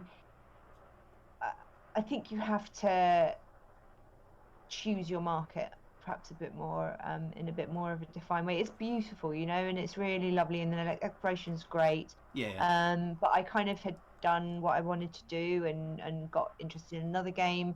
And then when they did some major updates, I was like, oh, I look back again, and it was so difficult. They changed everything. They changed all of the structure of the way that the mapping of the, and the kind of like getting your ownership of areas, and reputation, putting your name and on things. Yep. everything was different. Yeah. And I essentially had to learn it from scratch, and I just was kind of like, I can't really be bothered to do that again. Yeah, it's a lot of stuff to learn, right? And even if you're dipping in every so often, there's like, oh gosh, how does that all work? Yeah, so I wish they hadn't made it so that people who'd already been playing it for a couple of years would have to learn everything from scratch again. I may still be playing it occasionally if they did that, but I'm not the kind of person who will only play one game. No. And I tend to binge different things. So I'll play this for 6 months, and then people who follow me on Twitter and Twitch will know I got back into 7 Days to Die recently. But that's great, and they've done a whole load of updates to 7 Days to Die, and there's loads of new content. But I wasn't backwards from where I was before. Do you know what I mean? I didn't have to get myself back to a point where I could start playing again. And that for me was the problem that put me off Elite, was that there was so much to do to just get back to where I was that I just didn't have the heart. I must admit, from my perspective, I found it's changed in curious ways, because I mean, when I was, when you and I were writing the books early on, like you say, Michael Brooks was all over the detail, right? Like you say, you're getting challenged on the gravity and stuff, and it's good that you've got one over on him on that. I'm really pleased about that. But I mean, I got a couple of emails from David Braben when I sent him my solar system design, and he said, well, you can't have that because a G-type, a so-and-so M-type star at that range wouldn't have a planet of that type forming at that distance. So I was thinking, oh God, this really is a little bit intense, right? And which was kind of good, because I kind of thought, well, at least they're taking, like you say, they're taking the story and the structure of the game incredibly seriously. And David Braben is known to be quite a geek on astronomy things, right? But and I thought, fantastic. That was quite cool. But sorry, you're about to say. Yeah, I have to confess though that was my gripe about Slough itself, the planet. Yeah, you said, because you say it doesn't look how it's supposed to look. I'm just going to see if I can find it on the stream, because it was out. There it is. Yeah. The book specifically describes it as having a purplish hue, kind of looking overcast and drab, and that's not what that is. And it looks like a lovely place to go. The only time Slough's ever looked nice. And I said to I did point this out, because I'd said to Michael previously, been quite clear, these are the only requirements I have, and one of them was that Slough look like this. And was that game started, and I went, oh, that's not. Was that missed, do you think, or do you think it was the game can't actually do that, or what do you think? I don't know. I didn't. I said to him when I was in the game, I was like, wrote to him and said, but Slough was supposed to be like this, and he was like, yeah, sorry. That was it. It was just kind of that's because I wasn't really given a. Yeah, and I've actually got the same problem with my system, because my system's the Prism system, which we're going to visit in a few weeks' time on the Lore Tour. The main planet is correct, but the main locale in my story is actually a habitable moon. It's not a planet, strictly speaking, but the moon, if you like, is okay. It looks exactly like Slough. Actually, it's supposed to be a nice planet, right? That you can actually, it's got nice views and oceans, and it's the sort of place you would want to spend a vacation. But the main planet it goes round is supposed to be a total water world, right? But in the game, it's a high metallic planet, and it's kind of like, you've got water worlds in the game. I know you've got water worlds. So, and it's like, and I think I asked Michael Brooks the same question. I think I got the same sort of kind of. Well, Never sorry. mind, eh? Yep. But never mind, eh? But everything else in the solar system was correct, because I'd named all the planets and they got all those right. And the order of the planets and all those kind of things, and little things like that. Maybe it was harder to change the composition of the planet from a seed. Yeah, I've got a feeling they can override things to a certain extent, but they've got some limitations in it, and maybe that was part of the problem. So, so the other question, I mean, obviously after all this time, what do you think? I mean, one of the reasons I'm doing this lore thing, right, is because nobody else is. I mean, there've been that YouTube videos on the lore from all the wonderful people like Obsidian Ant and some of the other kind of really, really well known YouTubers and stuff. But and Frontier were going to do one, right? But they did one episode of it and then sort of stopped. And I thought, well, I'd planned to do one anyway because I rather like the lore. But it seems now that the emphasis on the story and everything has kind of has drifted away a bit.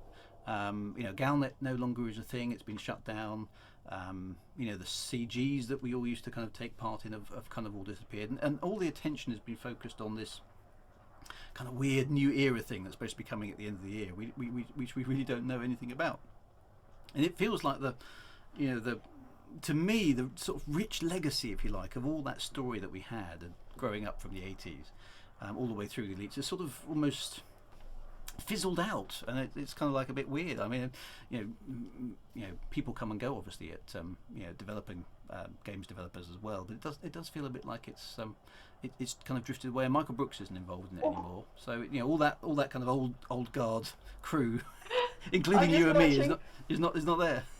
I'm just watching on your stream an anaconda. There's an anaconda flying around with a sidewinder. The sidewinder just took a hell of a beating. It's going again. Oh no! It's still there. Excellent. Do you know what I think as well? I don't know. I might get crucified for this too. They didn't seem to go all in with the story. Yeah. Yep. Right from the very beginning of Elite Dangerous. They didn't provide a solid platform. Lots of writers provided, great books, but they weren't integrated in a sense, in an immersive sense, into the game. So unless you read the books, they weren't part of the they almost had an Elite Dangerous flavour to them rather than being utterly embedded in the thing. But also, but they were fully Elite Dangerous. But if you didn't read the books, Elite Dangerous didn't have that story anywhere. That's the exactly. Yes. That's a very good way of putting it. We were trying to bring the game to life, really, weren't we? Right. And I think maybe because they had the author's fiction, they felt that they didn't need to concentrate so much on building a story for people. Yeah, maybe that's true. So it's kind of, it never felt like why were there never any little bits of CGI clips of people that you were communicating with talking to you? How hard would it have been? Things like that always struck me as, I mean, one of the things I was really excited about early on, because I mean, David Braben was the master of procedural generation, right? He impressed us back in '84 with the graphics of the Cobra, and he impressed us with the galaxy that wouldn't fit inside, inside the memory. And then on the later versions, there was an entire galaxy on a single floppy disk, and all these sort of clever procedural generation things. And they were talking about using procedural generation to create ongoing missions in the game, so the game could actually generate amazing sort of content of itself. And what we seem to have ended up with, and what I hear a lot of complaints about, is that the game is very sterile. It looks amazing, it sounds amazing, the visuals in it are kind of unparalleled. The space stations are a glorious thing. I mean, we can see it rotating in front of us. The ship design's amazing. Even the flight model, the way that it does give you the old Elite kind of dogfight in space feel, but you've got the flight assist off, so you can do clever maneuvers and all that kind of good stuff. And that's an amazing, clever piece of design as well. But the general sense of being in the game feels lonely. It's a flight sim and a market sim, market forces sim, and a virtual kind of Meccano set. Yeah. And or virtual model building. Whenever I play, I mean, I love doing these streams, and I love talking to people like you about it. And you know, we all have the books and the lore and the story in common, and we've all been part of the Elite Dangerous story, right? But there's this nagging sense at the back of my mind that there's an opportunity has been missed. It's great, but it hasn't quite achieved greatness, and it had the potential to achieve greatness. Maybe that's sort of the best way I can articulate it. I think. I don't know if that resonates with you or not, but yeah, I mean, I think it's achieved success with the people who knew it and loved it as it was, and for us, you know, this is an upgrade.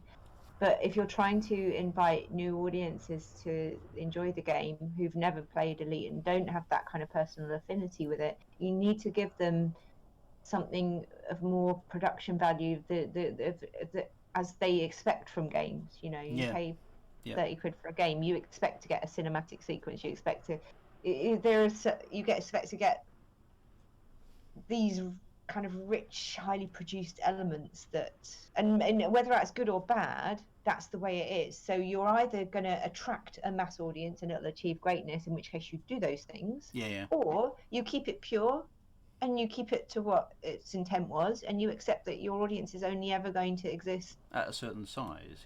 and within a certain section of people who are interested in the mechanics and the you know, that side of it, and don't need the additional production bells and whistles. There's a lovely cobra just parked in front of me called the Memoirs of Frontier, which I thought was quite a good name for a ship. That's what I'm saying. You know, you can't be everything to everyone, so you've got to decide: is that your, you know? Yeah, and they seem to have keep the core audience happy. Yeah, they seem to have changed their mind. I mean, right at the beginning, there was that real focus on astronomical detail and making the ships look gorgeous and the space stations and things. And then there was, and there was story, there was Galnet, and then all this sort of stuff. And then some of the updates that came along were kind of more.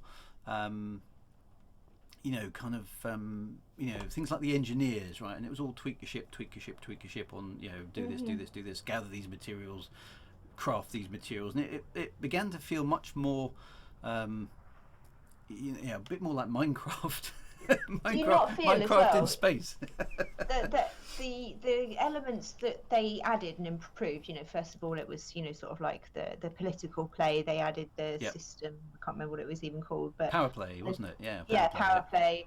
And then they took that out, and then they added, more stuff for engineers, and then they added more stuff for miners and stuff. And it's all been responsive game design. It's all been what are our community shouting about the loudest? We haven't got enough for the engineers. So the next update has a whole load of stuff, and it's that patchwork approach of trying to please everybody who's playing your game. No, that's interesting. Gets you into a situation where you don't really capture anybody's heart. Yeah, I think it's interesting. I just get that nagging. I agree with Overspark as well. Sorry. What's that? Overspark. Maybe we'll move on to another topic. Yeah, we don't want to be too negative. That's a fair point. Yeah, no, we don't want to be negative because it's apart from this anaconda that's in my way now. But I've loved what I've loved most about playing Elite Dangerous is the people that I've met and I think that's things the thing. We've done together. Yeah, the community really is the standout thing. The number of people, like you say, the number of people who I've met, and the cool things that you're able to do. I mean, both of us were, able to write books in the universe because of the fan base, right? If we hadn't had our Kickstarters funded by people, then we'd never have done that, right? It wouldn't have happened. Unless you had $4,500 sitting around that you could afford to chuck into these things speculatively, but it wasn't done for vast profits and things. I mean, it takes a long time to pay back $4,500 on a book. Books are not profitable things, but so it's the fan base, right, and all the people involved, and it's I've had with certainly the stuff that I've done with my books, different factions in the game forming themselves up and making their own stories and their own lore, and even today you look on websites like Inara and stuff like that, and they've got people are writing fan fiction about their own Elite Dangerous stories, right? And still doing stuff like that. Yeah. Yeah, brilliant that it inspires that. Yeah. So it's nice to see people being creative and doing those kind of things. And there's still the expeditions again. I mean, I don't know if you ever went on any of them, but I went on the Distant Worlds 2 expedition, which was a massive trek across the galaxy, right? I got quite a long way actually. They gave me an honorary badge actually, which was jolly nice of them, because I didn't actually make it all the way, but I think they felt a bit sorry for me.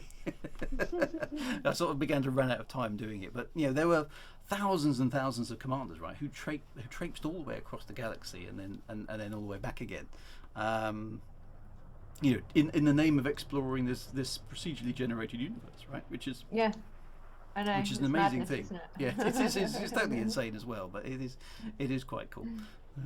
There's a question for Terra Firma's asked it a couple of times. You mind if I answer? Oh, okay, yeah, no, far away. If there's anything you want to pick up, that's good. Was Mostly Harmless your first fiction novel?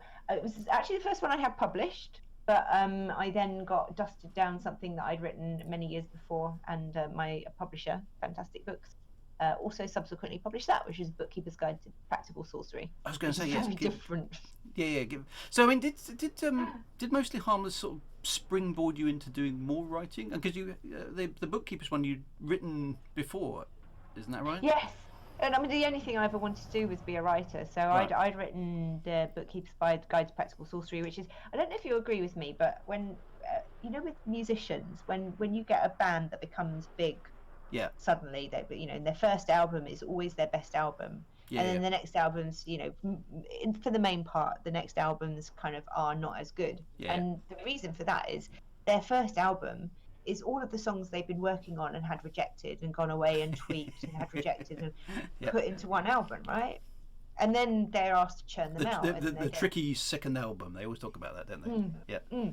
And it's the same with books, Bookkeeper's Guide to Practical Sorcery was my first album, right? Book, it was the story that was in my head since I was a kid, and I kind of eventually got it down in novel format. I think about 10 years before it was eventually published. But when Mostly Harmless came out, Elite Mostly Harmless, I was just chatting with Dan, the publisher, and was just like, I have got this other thing, and he was like, I'll send it over. And he sent a letter back in August immediately going, we want to publish it. And I was like, wow. Okay, but excellent. It needs some work, because I haven't looked at it for 10 years, and you had to rewrite a whole bunch of stuff, right? Yeah. I rewrote the whole thing, really, basically, because I'd learned so much about writing in that time. So Well, I must admit, I found with writing my Elite story that I learnt a vast amount about writing, because of course the great thing about Elite was it gave you a fan base of people who read your book, right? which is always a useful thing to have, and then you get a lot of feedback on what did work and what didn't work, and you get all the Amazon reviews, because you got a stack load of reviews on Mostly Harmless for Amazon.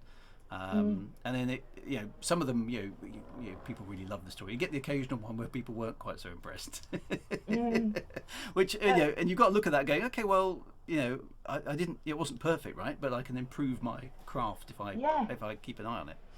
Writing is like sculpting as well. I think you write something, but then you go back over it and you sort of shave off the words that aren't necessary, and you add a little bit more of a sort of a hump of description somewhere where it's missing something. So Chris Viking, thank you so much for remembering that. I did actually, when I finished Bookkeeper's Guide the first time around, I sent it around to publishers, and I got a note back from I think it was Faber and Faber saying we really like the style this is written in, but unfortunately it's about a trainee wizard. Just when Harry Potter was going crazy, and they were like, "There's only really room for one trainee wizard." So that's a tough one, isn't it? That is a tough one, because I mean, I've got no beef with J.K. Rowling, but sometimes you just get to be in the right place at the right time, right?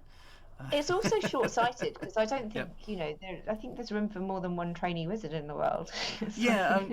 That's tricky, isn't it? Because but for a while, I mean before Harry Potter, everything seemed to be about vampires, right? Yeah, vampires were a huge thing, and then. So why not make everything about there must Yeah. have been loads of kids who were desperate for the next Harry Potter who probably would have bought it and who could have enjoyed gone? Yeah, yeah. So it's I mean, maybe we'll be rich and famous one day, right? Right, I don't expect that to happen through writing. Though. That's not the way I do it. I write to get the voices out of my head. Yeah, because stories sit there in your brain, don't they? And they need to be told. And yeah, I mean, I've been working with a bunch of writers on Twitch actually, and we've just published a science fiction anthology, and then trying to encourage some new writers to just try their hand at things, right? And kind of we've just literally got that out, so yeah, that's quite cool. And a couple of them on the stream here as well, which is nice. And the thing I found, the thing that really helps me is short story competitions, not the ones where you have to pay to enter. Don't do those.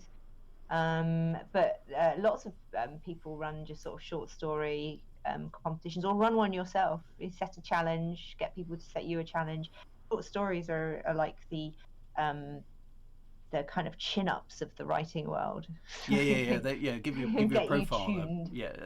But also they get you tuned. They get your mind tuned for kind of getting a story, a narrative told quickly and concisely. If you've got a book, like you've got 60,000 words, there's a temptation just to see it as such a huge obstacle to overcome that you kind of can't really get started. But whereas a short story, 1,500 words, 2,000 words, I can do that in an afternoon. So I can sit down and go, okay, I can achieve that today, and it just helps you get you into the flow of it. Yeah. I mean, they're very good. Good ways of just, like you say, exercising your writing muscles, aren't they? Just kind of keeping those sort of things. So are you working on anything top secret, anything that you can tell us about, or are you is another book on its way of any kind at the moment, or are you? No, I have to confess, I'm actually struggling with. I'm having a bit of an existential struggle since the lockdown, because I don't think that the majority of my income in terms of paying off my mortgage and setting myself for the future comes from events, and I don't know that that's ever going to come back in the same way. So I've really wanted to do, and I've sat down several times wanting to do creative writing, but whenever I try and empty my head to write at the moment, it just fills up with all this. How am I going to pay my mortgage? What am I going to do? Not so much concern, because I'm okay at the moment, and I know I'm not going to sort of fall down a hole, but more just my mind going, what are you going to do though? What are we going to do when the money runs out, and how are we going to plan for that, and what new possibilities are there? I found it. I can subscribe to that, because I'm self-employed as well, right? And you've got that uncertainty of how things are going to pan out, which like you say, in the moment today, there's food on the table and the mortgage is paid this month, and the electricity's still on, and all that sort of stuff, but we're all facing a kind of a novel situation here, and I think that's one of the hardest things, right? Is we don't know. Are we going to go back to normal in inverted quotes, or are we going to go back to a different kind of normal? How long is it going to be? Is it going to be extended? Is it going to sort itself out soon? None of us know, do we? And we're all in this sort of slightly wacky situation, and it's definitely affected my writing. I try and open the laptop and I sit there and I stare at it sometimes, and the writing isn't happening in the same way. And I thought, this is, part of me was going, this is going to be awesome. I'm just going to have all this time to sit and stare at a laptop and go, I'm going to get everything done. But I've actually slowed down. They call it the novel coronavirus. Yeah. I'm going to write a novel during it. Yeah, that's totally what's happening. So, and a lot of writing friends have said the same thing, as they lots of things have been interrupted. And you've got people, in my case, my entire family's at home, right? So that's a thing that's different for me, but in other people's situations it's not. But the impact of the virus on our our emotional state, our mental health, or however you want to call it, is significant, right? It's I know. And I'm here alone. I haven't touched another human being in over 2 months. I actually gave my hallway door a hug last night, just because it just looked like it needed a hug. So I just put my arms around it and gave it a hug, and it felt quite good actually. Yeah, I mean, and it's there's I mean, I went out yesterday to actually move my car and discovered the battery was flat. Oh And no. I had to go. Oh damn! I should have taken the thingy, the battery off. And then I got in the, I charged it up and got in the car, and I thought, I haven't driven for a month, and I had to actually physically go. How do I drive a car again? Yeah, right. And I got, oh god, gear I'm stick, gear clutch. actually going to. I am going to forget how to be around people physically when we come back. It's going to be weird, isn't it? I mean, and I'm actually a natural introvert, so in some ways I'm kind of, I go out for my dog walk first thing in the morning, and the world is quiet. There aren't any cars. There's hardly anybody else about, and I'm thinking this is really nice.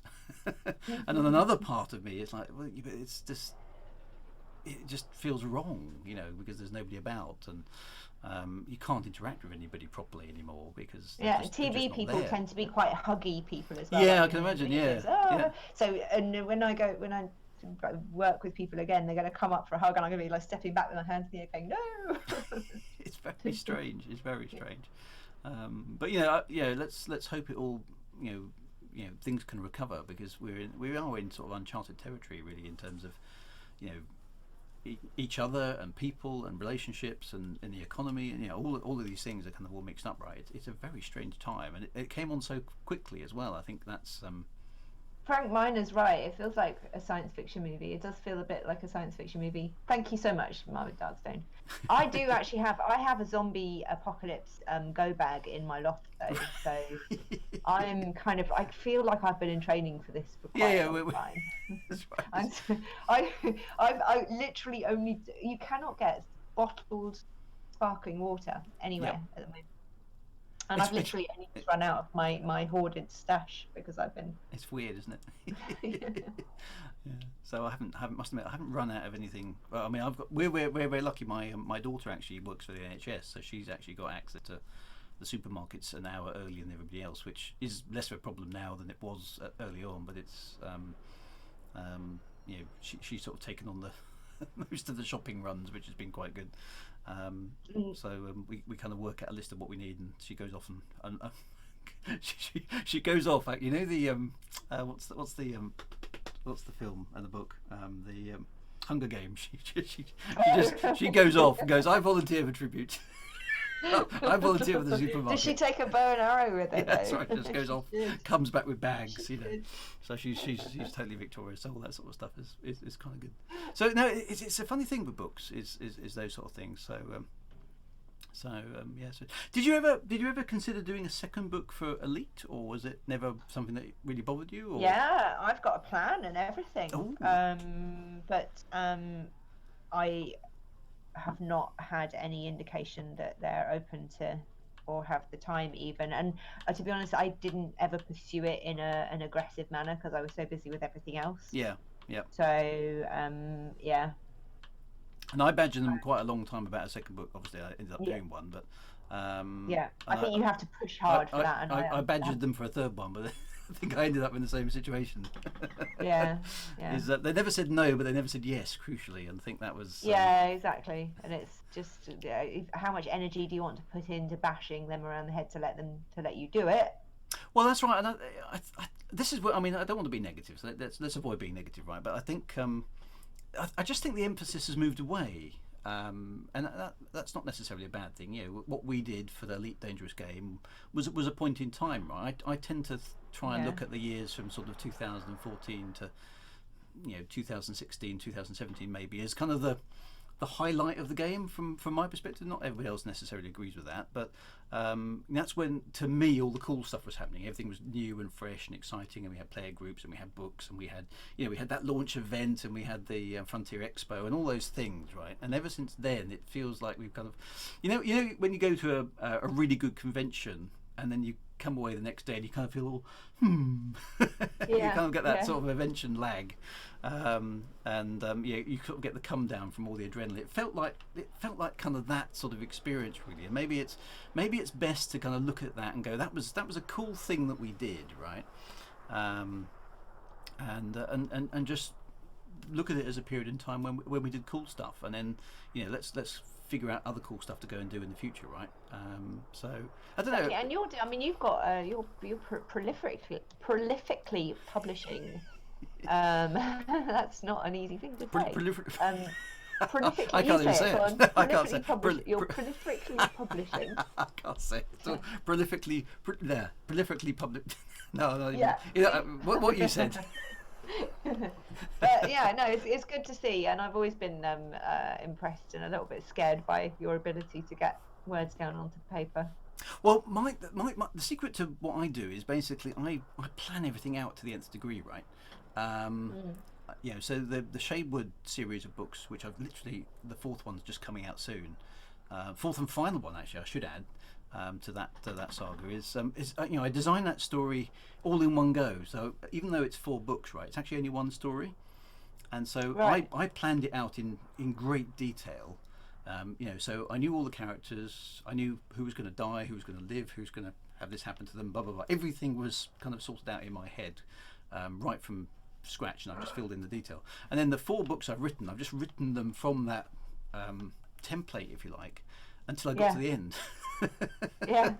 And because it was, and this is the good and the bad about writing for Elite Dangerous. The good about writing for Elite Dangerous, right, was that all the lore was there, right? You could just go and knock yourself out on all the detail, and the ships and the lasers and the hyperdrives. It was all worked out for you. You hadn't got to do any work, right? And the space stations did this, and the space stations spin around, and the hyperspace works like that, and there's this on the ship and that on the ship, and you can land, and all that detail was there for us, and the alien races and the Thargoids were doing their thing, and all that background was there, right? You didn't have to do any of it. You could just write your story based on what Frontier had given you, and then that was that. So that was fantastic, right? Because that saves you a lot of time and energy building a world. But the only thing I found frustrating about it was there were certain stories I couldn't tell, right? Because they can't happen in the Elite Dangerous universe because of that's the law of Elite Dangerous. So I wanted to write my own set of stories in my own universe, but that meant I had to go all the way back to the beginning and invent everything from scratch. Yeah, right. And I wanted to do it with a certain amount of scientific plausibility, right? And that takes a long time. It takes quite a bit of energy, it took me a while to do that. So Shadewood has taken me 10 years, so it's not as fast as you think it is. Is it your first album? Yeah, Shadewood is my first album, definitely. So I would say it's the story that I always wanted to write. Okay, so I wanted to, it's essential. It's in some ways it's a character story, right? The science fiction is kind of by the by, and so is the sort of fantasy and stuff. It's a story of misunderstandings and jealousy and love and rage and anger and friendship and loyalty and all those sort of things. It's a character story, and the idea being that you don't know who to root for at any stage. You've got 3 main protagonists, and one of them I've sort of written such that you kind of have some sympathy for her, but she turns nasty, and then you're not supposed to have any sympathy for her, and then you think, actually no, she's more complicated than that, so maybe I should have sympathy for it. You're kind of, I'm trying to make the reader oscillate between loving and hating this character, right? And that's by design. That's kind of how the story is. But I wanted to write this story for a long time, and I was writing it back in 2012, right? I just got to I'd been doing some Elite fan fiction just because I was enjoying it and mucking about. Long before Elite Dangerous turned up, and I was writing. I thought, now I'm going to settle down and do it properly. Now I'm going to write a proper book. And so I started on Shadewood 1, based after I'd worked out all the angles. And just as I was getting into it, I was about a third of the way through it when the Kickstarter happened.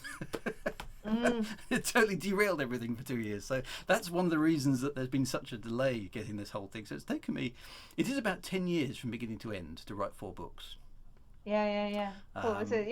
That's your bookkeeper's guide. I look forward to reading it. I cannot start a story in 4 parts. Yep. 4 parts. Until the 4th part is available, because when authors make me wait an incredibly long time for the next installment of a book, I want to kill them, and I know where you live, so I have to wait. And I know, and you do know how to assassinate people, right? So no, I've actually got one friend online who says I'm not buying any of them, Drew. It's a similar reason to you actually. I'm not buying any of them. I said, what do you mean? You've got my other books. And he said, well, I'm not buying any of your Shaper ones. Well, why not? He said because the last author I bought a series from, I bought them without him having finished them, and he died before he got to the end. No. So he says, I'm not jinxing your Shaper by not buying them. I'm doing it to preserve your life. Because yeah. Buy it when when all four come out. When all four come out, he's going to buy them. Exactly, yeah. I'm not planning to drop dead. Yeah, honestly. But the thing for me is I've spent so much effort building this world for my own sci-fi universe that I'm going to set other novels in it. Right, I'm not going to go back to the same place in Shadewood, but I'm going to sort of expand that universe that I've already got and then add other books into it. Right? Why not? Make it a franchise. Well, that's kind of the way I'm looking at it, because I wouldn't have minded writing another Elite Dangerous book, right? But the door seems to be closed, right, for whatever reason, and there's no point hammering on a door that's locked, right? But what I've got out of it is people quite like the sort of space opera stuff I write. Okay, so there's people who hopefully, if I write a space opera sci-fi book, even though it's not Elite Dangerous, they'll go, yeah, actually, he was all right in the Elite Dangerous one. Maybe I'll give this one a whirl. So that's sort of my, why not? Exactly. And I like writing spacey science fiction-y stuff. So, it's good, right? It's good. It's exactly. Spacey science fiction and stuff is great. It's a very technical term. Also, really good that you're a lot more eloquent than that when you're actually writing your books. I sit down and kind of think what I'm going to do. But that's awesome. Oh dear, brilliant stuff. Yeah, sorry. Yeah, no, I was just going to say it's just been an absolute pleasure just to chat. I mean, we've spent 2 hours already, and it's we've covered all sorts of ground. But really do appreciate. I don't get to talk to humans very often. Well, I'm glad you're able to come. We'll have to do it more often. We'll maybe come back for another one at some point. But, and thank you so much to everybody for you, especially all the people who are in Slough and. Yep. Kept the flag flying for the Hammers of Slough. You guys are all wonderful. You know who you are. And the space station, the space station is serenely sitting there, completely unaffected by the. Yeah, if you look close enough, it's covered in just like scratches and dents from the years that we've abused it. But and to everybody watching and chiming in with questions in chat, it's been an absolute pleasure. Thank you. No, it's nice. I mean, it's the elite community is still a wonderful place, right? They are. And it's. I always go back and think to myself, it's a huge debt of thanks I owe to the elite community just at large, right, for giving you the opportunity to write those books back at the Kickstarter days. We did a really cool thing, and we had some amazing times through the game, and we still have all the community friends that we've made, and all that. This anaconda just keeps blasting past the screen and knocking sideways. And they're giving you a chaff. Yes, a chaff show, which is beautiful. I mean, the game is stunning, isn't it?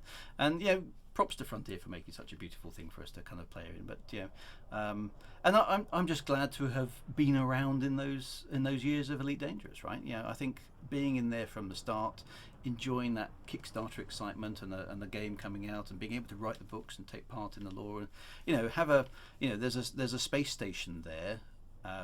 Which will forever be yours, right? It's Slough Orbital. It's Kate Russell's very own space station. And there's a planet over there, which again, is your planet. Even if it isn't the right colour, we'll. And every time I drive west on the M4, I get this little. That's my heart. About 20 minutes out of London. So there you go. There is Slough again, and I was going down the M4 before the lockdown. And I just remember thinking Slough. Oh, that's Slough. That's where it is. You wouldn't. If I had £1 for everybody who tweeted me, texted me, or DM'd me with a photograph of this Slough sign, the Slough Junction sign, I would be able to buy probably my own car to go and visit that. Probably by Slough. So that's an amazing thing. So I think Mostly Harmless is a fantastic book, and I would certainly recommend anybody who's not read it to go and read it. It's one of my favourites out of the whole lot, actually, because I think you were the one who did the comedy book, right? Which and actually one of my reviews is, I don't know if you've seen it, one of the reviews of Elite Reclamation, it basically says, bit thrown by the beginning of this story, it wasn't a comedy like Kate Russell's one. Oh no, really? Yeah. It was, of course, mine starts with a devastating, quite serious explosion and people die, right? So. Yeah, no, yours is so. I was always a little bit kind of like, had this kind of imposter syndrome about writing my book, because I knew I didn't have anywhere near the patience or the knowledge to sort of make it as something that was detailed. So I very deliberately kind of just made it. I did what I did at school. Yeah. I tried to make people laugh to distract them from the fact that I had no clue what I was talking about. But you hit a good tone, right? Because Elite Dangerous Elite certainly had that slightly anarchic. Yes, Douglas Adams. I knew the kind of people who would be reading it. I think I knew quite well, and I knew what would entertain them. Yeah, and you did a fantastic job. So I think you should be very proud of what you did with Mostly Harmless. Fantastic book. I definitely recommend everyone to go read it if they haven't. And it's Audible as well, isn't it? It is. Yes. You read it, didn't you? Did you read it? I did read it. Yeah. Yes. I did read it. And you've got a cameo from somebody, as I recall. Who's yes. Talk a little bit about that cameo. So right at the very end, there is a little cameo, a kind of a poem, and it was funny what you were talking about earlier as well, about how long we had to wait for this version of Elite to come out. David Braben agreed to read a poem which I wrote. It's sort of like echoing the Benjamin poem about Slough. Yep. But I changed the words, and one of the lines is about we wouldn't make you wait another 20 years. So he basically, it's a poem that bridges the gap between the gap between. I wrote a faux ending. I wanted to write the ending like a bonus track. So there's an ending, and then if you keep turning the pages of the book, you find this poem. And then if you keep turning the pages of the book, you find a final chapter. There's an extra bit, yeah. I remember coming across that, thinking that was quite a sneaky thing to do. Yeah. So awesome. Yeah, it's funny because I felt I was really writing for the physical response I wanted, in the murders and stuff like that, and I wrote for things like thinking like that, trying to sort of imagine the reading experience more than just reading the story, but what happens if there's a blank page at the end of this book, and then you turn the page, it's like, hang on a minute. It's almost like the extra little bits of movie you now get after the credits, isn't it? There's quite a thing nowadays in films. Yep. Fantastic. Well, Kate, thank you ever so much for coming on the stream. Really, really appreciate it. Lovely to chat to you and sort of chew the fat over of a good old times, good old days, right? Yes. It's been good. And well done for this. This is become a really popular. I mean, I'm literally just doing a tour of all the old lore. I'm not adding anything new, but what I kind of realised about a year ago was there were loads of people who've come to the game since. We did all the cool stuff that we did, who may not know about some of the backstory. And there were people who, what do you mean previous games, and what do you mean stories? And there were books for this game, all this sort of stuff. I was thinking, it's worth going back and just revisiting all the cool stuff that did happen. And it's like you say, it's 6 years ago now. It's quite a long time ago, that's all part of the history and part of the lore itself. So, so there we go. That's kind of what we've been doing. Well, here's to the next 20 years, people. Indeed, yes. We'll be back for what's it going to be? Elite Deadly or Elite? Or it will be Elite virus free or something. Elite. No elite longer pandemic. Elite lockdown, something like that. But oh dear, never mind. Well, anyway, you take absolute care of yourself. Obviously, the best you can. So, and our thoughts with you whilst you're isolated, and.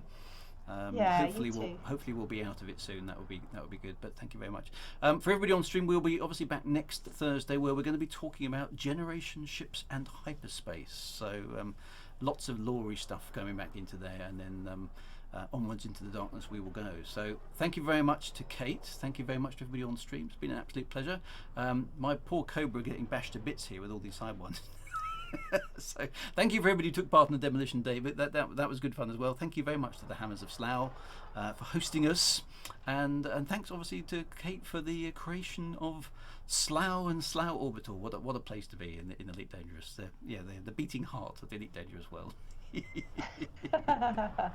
Oh my god, if that's true, then it's due for a heart attack any minute now. It's been awesome, brilliant stuff. Thank you ever so much, Kate. You take care of yourself, and hopefully we'll speak to you. And obviously, right on, Commander. Right, folks, I will sign off the stream now. Hope you've had a great time. Thank you very much for your company. Like I say, Generation Ships and Hyperspace next week, and we will go on from there. So hopefully we'll see you all then. Look out for Twitter and Reddit and the official Frontier forums for where we're going to be, and I'll give you some updates there as well. That'll be awesome. But until then, take care of yourselves, be good, look after yourselves. 07 and right on. You guys take absolute care of yourself. See you soon.